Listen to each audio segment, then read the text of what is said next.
The shooter planned everything perfectly, except for the security guard, who was a former Army Ranger. Welcome to Hidden Strength Stories.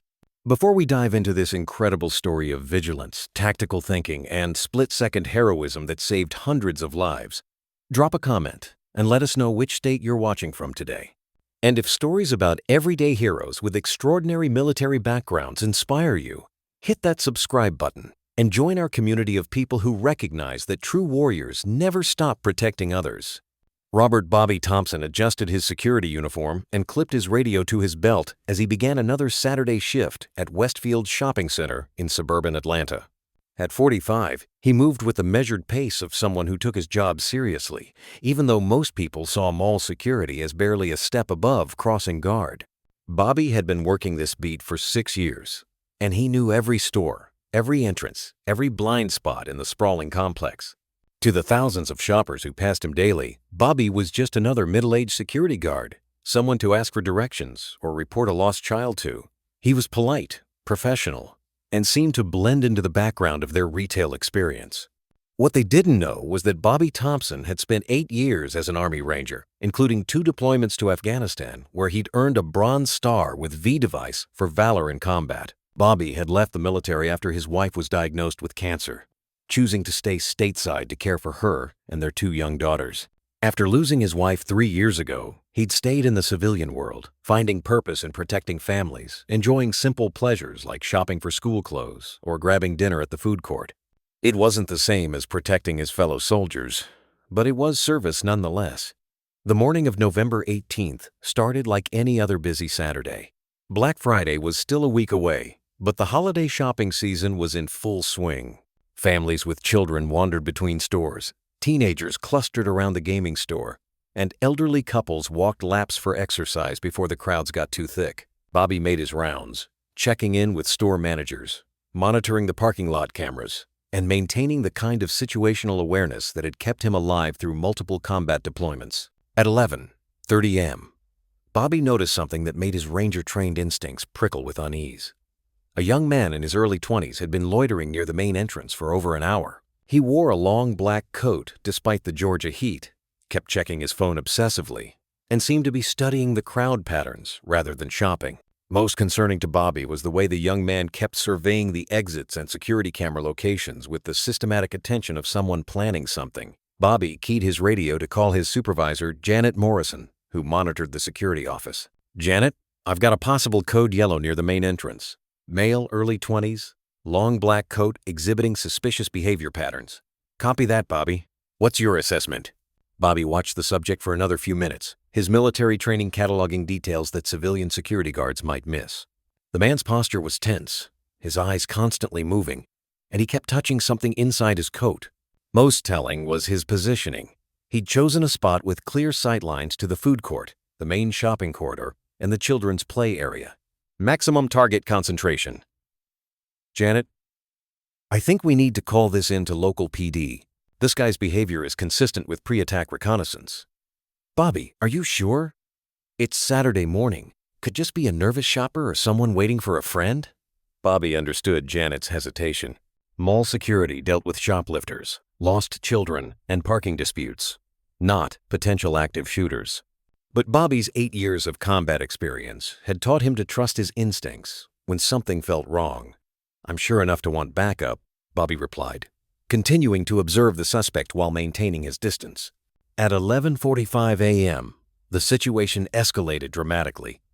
The young man received what appeared to be a text message, checked his watch, and began walking purposefully toward the food court. As he moved, Bobby caught a glimpse of what the man had been touching inside his coat, the unmistakable outline of a rifle stock. Bobby's Ranger training kicked in instantly.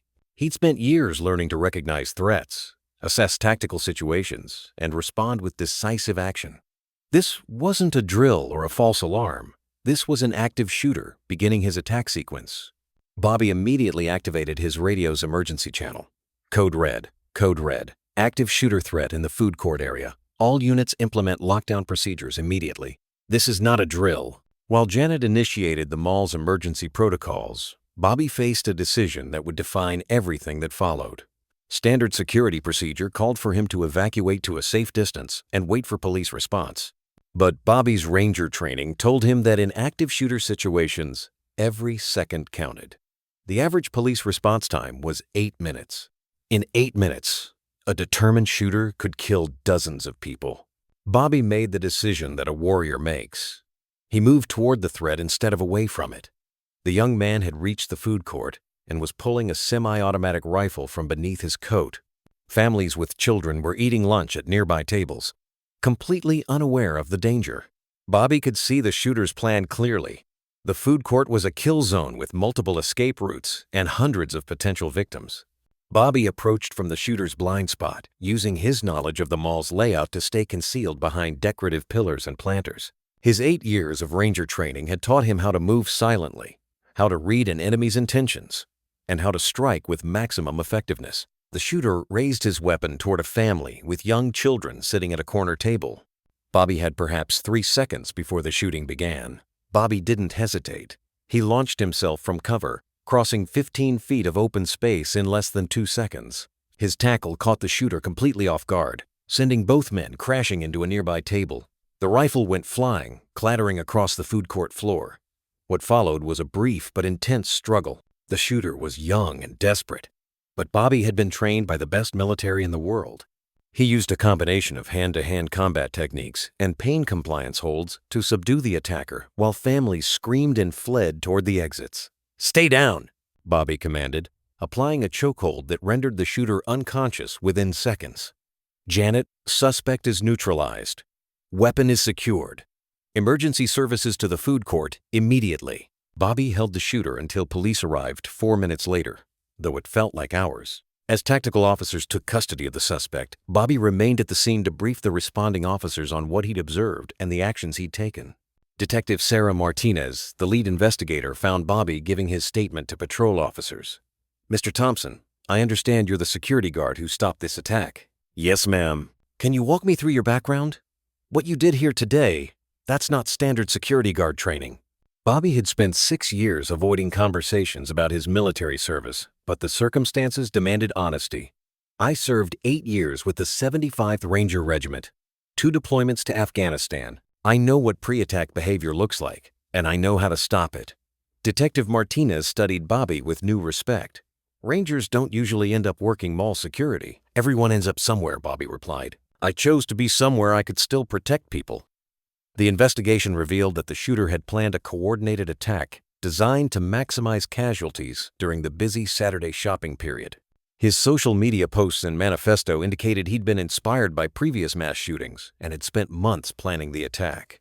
The rifle he'd brought was loaded with high-capacity magazines, and he'd carried enough ammunition to kill dozens of people. Bobby's intervention had prevented what could have been one of the deadliest mass shootings in Georgia history. The media attention was immediate and intense. Bobby found himself labeled a hero by news outlets across the country, though he consistently deflected praise toward the mall's emergency response team and the police officers who'd responded so quickly. "I just did what needed to be done," Bobby told reporters. "Any trained person would have done the same thing." But Bobby's coworkers knew better. Janet Morrison, his supervisor, shook her head in amazement during a staff meeting the following week. "6 years I've worked with you, Bobby. You never mentioned being some kind of elite soldier." "I'm not elite," Bobby replied. "I'm just a guy who pays attention and knows how to respond when people are in danger." The mall's corporate headquarters offered Bobby a promotion to head of security for the entire chain, along with a significant salary increase. He turned it down, preferring to stay at the location where he'd built relationships with store managers and regular shoppers. "Why?" Detective Martinez asked during one of their follow-up interviews. "You could probably write your own ticket in private security or law enforcement." Bobby looked out at the busy mall corridor where families were shopping and children were playing, their normal lives restored. "This is where I belong. These are the people I want to protect." Westfield Shopping Center installed a small memorial plaque near the food court, though it doesn't mention Bobby by name at his request. The inscription reads, "In gratitude for the vigilant guardian whose quick action and courage prevented tragedy on November 18th. Bobby returned to his regular security rounds the following Monday, walking the same routes and maintaining the same watchful presence he'd always provided. The only difference was that store managers and regular shoppers now stopped to thank him personally, and parents pointed him out to their children as an example of everyday heroism. 3 months later, Bobby was invited to speak at a conference on retail security, where he shared his insights on recognizing pre-attack behavior and the importance of trusting trained instincts. His presentation was later adopted as training material for security professionals nationwide. The most important thing isn't having special training, Bobby told the audience. It's being willing to act when action is needed. Most people freeze when confronted with violence. Warriors move toward the threat. Bobby kept his Ranger tab in his wallet, not as a display of past glory, but as a reminder that service takes many forms. Every day he went to work, he was still serving his country and protecting his fellow citizens. The uniform was different, but the mission remained the same. 6 months after the incident, Bobby received a letter from the family whose children had been sitting at the table where the shooter first aimed his weapon. The father wrote, "You saved my kids' lives. They ask about you every time we go to the mall. They call you the hero security guard. I call you the reason I still have a family." Bobby kept that letter in his locker, next to a photo of his late wife and daughters. It reminded him why he'd chosen this path, not for recognition or glory, but for the simple satisfaction of knowing that good people could go about their lives safely because someone was watching over them. The man in the security uniform walking through your local mall might look like any other minimum wage worker, but his eyes still scan for threats, his mind still processes tactical scenarios, and his training still drives him to act when others might hesitate. Sometimes the person checking receipts at the exit is the same person ready to put his life on the line to protect yours. Bobby Thompson proved that warriors don't stop being warriors just because they change careers. The skills that make someone effective in combat, observation, decision-making, and decisive action under pressure, translate perfectly to protecting innocent people in any environment. Have you ever noticed a security guard who seemed unusually alert and professional? Bobby's story reminds us that veterans bring their training and protective instincts to every job they take. The person watching over your family's shopping trip might be someone whose skills and dedication go far beyond what their uniform suggests. Where are you watching from today? Share your thoughts in the comments and let us know if you've ever met a veteran whose vigilance made you feel safer.